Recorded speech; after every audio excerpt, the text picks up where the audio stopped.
بيكلمنا انه في عملية انزال، والبعض الاخر بيكلمنا انه ده تنسيق ما بين الجميع. عايزين نعرف من حضرتك ايه المتاح ان احنا نفهمه حوالين البيان والعملية وصولا لتحرير النقيب محمد الحايس.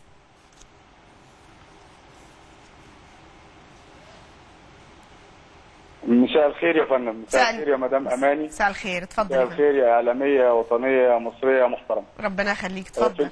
في البدايه خالص التعازي لشهدائنا الاوفياء الابرار طبعا، واللي دمهم بيروي الارض وبيزيدنا قوه وبيزيدنا تماسك. طبعا. وتمنياتي لكل مصاب بالشفاء العاجل ان شاء الله. ان شاء الله. وانا مش هتكلم زي ما سيادتك بتقولي عن معلومات لان لا امتلك معلومات، ولكن انا هتناول هذا الظهور التحليل والتقييم والخبره المتاحه لي. اتفضل.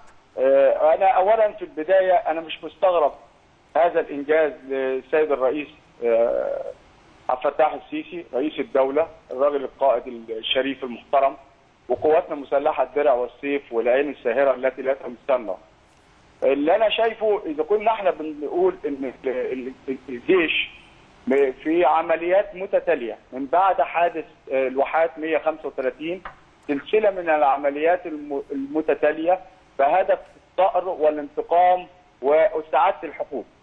وانا مش مستغرب ان انا بستعيد سياده النقيب محمد الحايس والف مبروك ليه ولاسرته.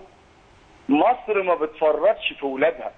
اذا كان النقيب محمد الحايس حي يرزق وربنا اكرم قواتنا المسلحه بعمليه جراحيه حساسه للغايه، انك تستعيدي يعني زي ما بيقولوا ابره في قش، تستعيدي فرد في وسط صحراء صعبه ومقبوض عليه من مجموعه من الارهابيين ونتخلصيهم من انياب الكلاب النار دول، ده شيء ما هوش سهل، وده بيؤكد مدى احترافيه وجاهزيه واستعداد قواتنا المسلحه. البدايه المعلومه، اعتقد ان المعلومه كانت معلومه استخباراتيه عاليه جدا باستمرار اعمال التمشيط وحصار القوات الارهابيه اللي دنست ارض مصر على صحراءها الغربيه ومنع انسحابها باتجاه قواعدها في الاراضي الليبيه. هو ده كان النتيجه.